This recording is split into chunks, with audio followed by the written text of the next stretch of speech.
허락하신 하나님의 말씀은 이사야서 2장 6절로 22절까지 말씀입니다.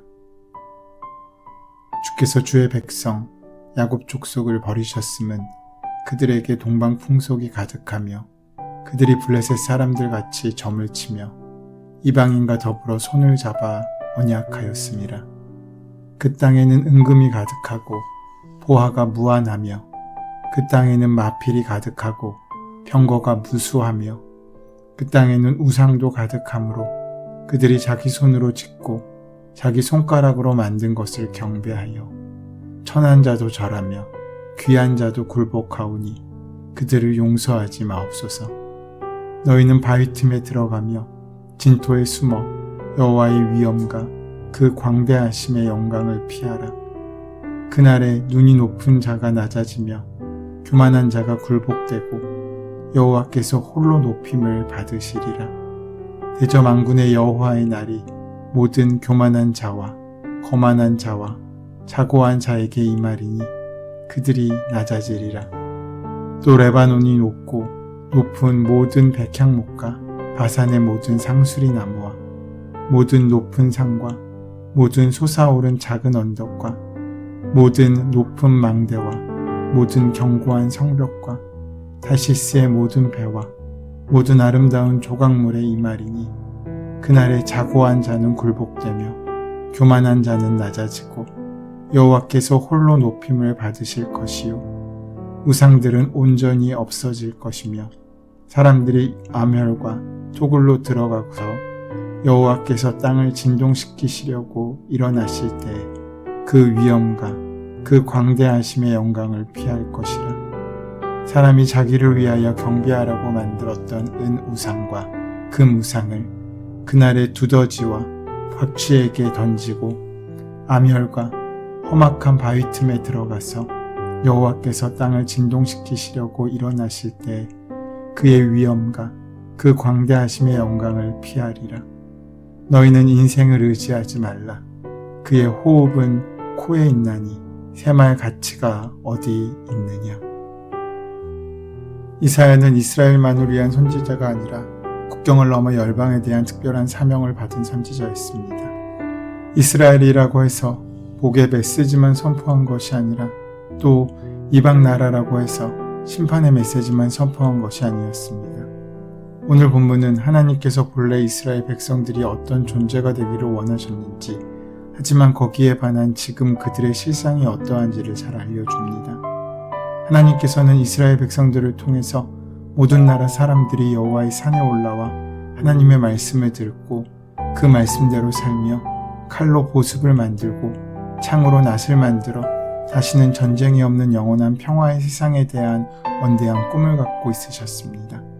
그날에는 모든 무기가 다 농기구로 바뀌게 될 것입니다. 더 이상 무기가 필요 없어지기 때문입니다. 여기서 선지자가 말하는 하나님은 이스라엘의 하나님이실 뿐만 아니라 모든 열방을 다스리시는 하나님이십니다. 그리고 하나님의 구원은 결코 이스라엘에만 국한되지 않고 온 세상을 향하게 될 것입니다. 그러나 이러한 하나님의 꿈과는 달리 이스라엘의 모습은 너무나 엉망이었습니다. 지금 시온의 현실은 실망 그 자체입니다. 하나님께서 싫어하시는 각종 부정한 것들이 이스라엘 땅에 가득하기만 합니다. 그들의 삶에 우상이 가득한데 그들은 그것이 자신의 손으로 짓고 자신의 손가락으로 만든 것을 경배하는 것이라고 합니다. 이렇게 이사야 선지자는 이스라엘의 부정을 계속하여 보여진 그대로 말씀하고 있습니다. 이스라엘 백성의 실상을 6절은 이렇게 증거합니다. 주께서 주의 백성 야곱 족속을 버리셨음은 그들에게 동방 풍속이 가득하며 그들이 블레셋 사람들 같이 점을 치며 이방인과 더불어 손을 잡아 언약하였습니다. 하나님께서는 당신의 택한 민족을 버리시겠다고 말씀하십니다. 그 이유는 동방 풍속, 즉 그들의 삶 가운데 미신이 가득했기 때문입니다. 미신이라고 하는 것은 손으로 만든 것으로 하나님을 대신 삼아 하나님으로 수용하는 것이었습니다. 아들이 아버지를 닮은 동상을 만들어 놓고 아버지가 버젓이 살아있으신데 아버지에게 묻지 않고 자신이 만든 동상 앞에 정성을 다해 섬기고 그에게 뜻을 구하고 묻는다면 진짜 아버지는 어떻게 반응하겠습니까? 또한 점을 친다고 하는 것은 하나님의 말씀에 대한 포기를 뜻합니다. 점은 무당의 말을 신뢰하는 것이기 때문입니다. 그리고 이방인과 손을 잡아서 하나님의 방법을 포기해버리고 말았습니다. 그것뿐만이 아닙니다. 8, 9절에서도 이렇게 증거합니다. 그 땅에는 우상도 가득하므로 그들이 자기 손으로 짓고 자기 손가락으로 만든 것을 경배하며 천한 자도 절하며 귀한 자도 굴복하오니 그들을 용서하지 마옵소서. 우상이라는 말은 히브리어로 엘릴김이라고 합니다. 그 의미는 아무것도 아닌 것이라는 뜻입니다. 우리가 잘 아는 것처럼 하나님을 히브리어로 엘로힘이라고 합니다. 그들의 삶 가운데는 엘로힘은 없고 허망정이고 아무것도 아닌 엘릴림만 가득했다고 하는 것이 이사야가 지금 지적하고 있는 모습입니다. 우상은 자신의 손으로 짓고 자신의 손가락으로 만든 것입니다. 즉 우상의 중심에는 언제나 자기 자신이 있습니다. 바른 자신이 아니라 병든 이기심과 세속적 가치관으로 가득한 그런 타락한 자기 자신 말입니다. 그래서 그 어떤 우상이든지 그것은 언젠가 썩고 무너지고 맙니다. 왜냐하면 유한한 인간이 인간의 욕망을 위하여 구하는 건 역시 유한한 것일 수밖에 없기 때문입니다. 이스라엘과 이방 나라를 구분하지 않고 모두를 향해 죄악에 대한 심판을 선포하고 모두를 향해 회개 이후의 회복을 이야기합니다. 이사야는 하나님을 성전에만 갇혀 계시는 하나님, 이스라엘만의 하나님으로 보는 것이 아니라 모든 민족과 열방의 하나님이시며 그들을 모두 구원하시는 하나님으로 믿었습니다. 이는 유다에서 행해지는 모든 헛된 예배에 비교할 때 얼마나 대조적인 하나님의 모습입니까? 하나님이 어떤 분이신지 전혀 이해하지 못한 채 유대인들은 헛된 우상, 거짓 우상, 없는 존재에 절하고 마음을 빼앗겨 있었고 그 우상을 섬기는 마음으로 하나님께 제사하고 예배했던 것입니다. 그러나 하나님께서 온 세상을 다스리실 것이며 만방이 모이게 될 것이라는 이 예언은 오순절 성령 강림 날에 성취되었고 교회를 통해서 교회 안에서 성취되었습니다. 그리고 궁극적으로 그 완성은 새하늘과 새 땅에서 이루어지게 될 것입니다. 이 영광스러운 미래는 유다의 실제적인 현실과는 너무나 거리가 멀었습니다. 선지자는 여호와의 날을 3번이나 언급하고 있습니다. 그날은 아모스 선지자의 말대로 빛이 아니라 어두움으로 덮이는 날일 것입니다. 그날이 구속받는 자들에게는 구원의 날이겠지만 불경건한 자들에게는 심판의 날이 될 것입니다.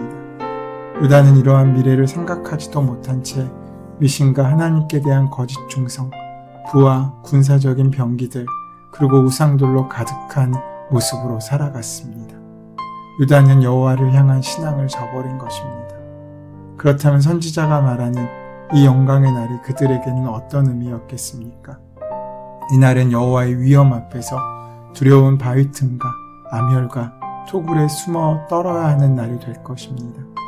하나님의 광대하심이 나타나게 될 때 인간의 모든 교만은 다 낮아지게 될 것입니다. 그러므로 인간을 의지하고는 우리는 살 수 없습니다. 그래서 성경은 너희는 인생을 의지하지 말라. 그의 호흡은 코에 있나니 생활 가치가 어디에 있느냐 라고 말씀하고 있습니다. 사람은 오직 여호와의 빛에 행하여야 합니다. 여호와의 빛에 행한다는 것은 사람을 의지하는 것이 아니며 오직 그리스도를 바라보는 것입니다. 단언컨대 그리스도 안에서만 인간은 소망을 발견하고 영광의 날을 누릴 수 있습니다. 여호와께서는 편애하지 않으시고 죄악 가운데 이스라엘을 버리셨습니다. 6절 말씀을 다시 보시면 주께서 주의 백성 야곱 족속을 버리셨으면 그들에게 동방 풍속이 가득하며 그들이 블레셋 사람같이 점을 치며 이방인과 더불어 손을 잡아 언약하였음이라. 우리가 무슨 짓을 해도 택한 민족이기에 하나님의 복을 받고 빼앗기지 않으며 저들은 어떤 행동을 해도 이방 민족이기 때문에 하나님께서 결국 심판하실 거라는 엄청난 착각 속에 살아있던 이스라엘에게 이사야는 우리의 하나님이 특정한 누군가의 하나님뿐만 아니라 우리 모두의 하나님이심을 분명히 밝히고 있는 것입니다.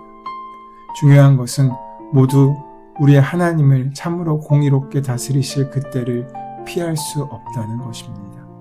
12절 말씀에 대저 만군의 여호와의 날이 모든 교만한 자와 거만한 자와 자고한 자에게 임하리니 그들이 낮아지리라.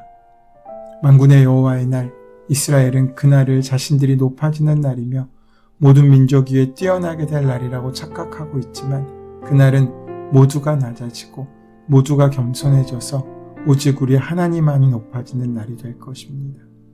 17절에 그날에 자고한 자는 굴복되며 교만한 자는 낮아지고 여호와께서 홀로 높임을 받으실 것이요 라고 말씀하고 있지 않습니까?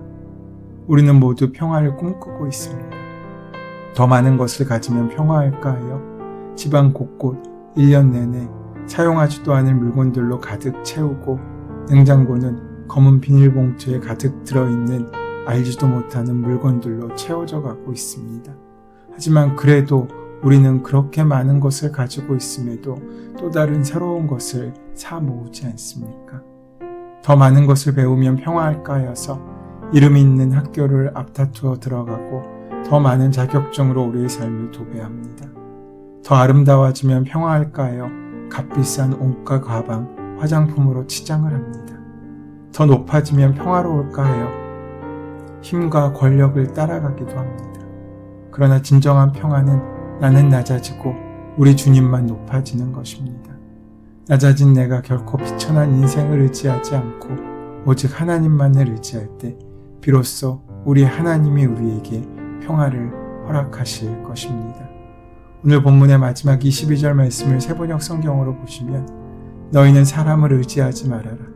그의 숨이 코에 달려 있으니 수의 샘할 가치가 어디에 있느냐. 사람을 의지하지 않고 오직 하나님만 의지하는 자, 코에 달린 숨에 매달리지 않고 오직 하나님의 영으로 숨쉬는 자, 수로 가치를 매기지 않고 영혼으로 가치를 매기는 자, 그가 바로 하나님의 평화를 만들고 평화를 누리는 피스메이커의 삶을 살게 될 것입니다. 우리의 삶 속에 주님의 날은 반드시 오게 될 것입니다. 우리 속에 허망한 것을 제해버리는 바로 그날, 주님 없이 내가 살 수 있다고 생각하는 그 생각을 제해버리는 날이 우리에게 오게 될 것입니다. 그날에 후회하고 슬퍼하기보다는 지금부터 하나씩 잘못된 생각을 버리는 것이 중요합니다. 당시에는 그것이 그토록 중요하고 그것이 틀림없이 나를 행복하게 만들어줄 거라고 생각했는데 얼마 지나지 않아서 내가 아무런 의미도 없는 것을 붙잡고 살아가고 오히려 그것을 통하여 더 많은 상처를 받는 경우가 얼마나 많습니까? 인간의 생명의 끝은 숨을 내어쉰 뒤에 다시 들어쉬지 못한다는 것입니다. 그 마지막 숨을 아는 사람은 아무도 없습니다. 또한 안다고 해도 그것을 막을 수 있는 사람도 없습니다. 세월이 지날수록 인간이 인간을 믿을 수 없다는 것을 우리는 절감하게 됩니다.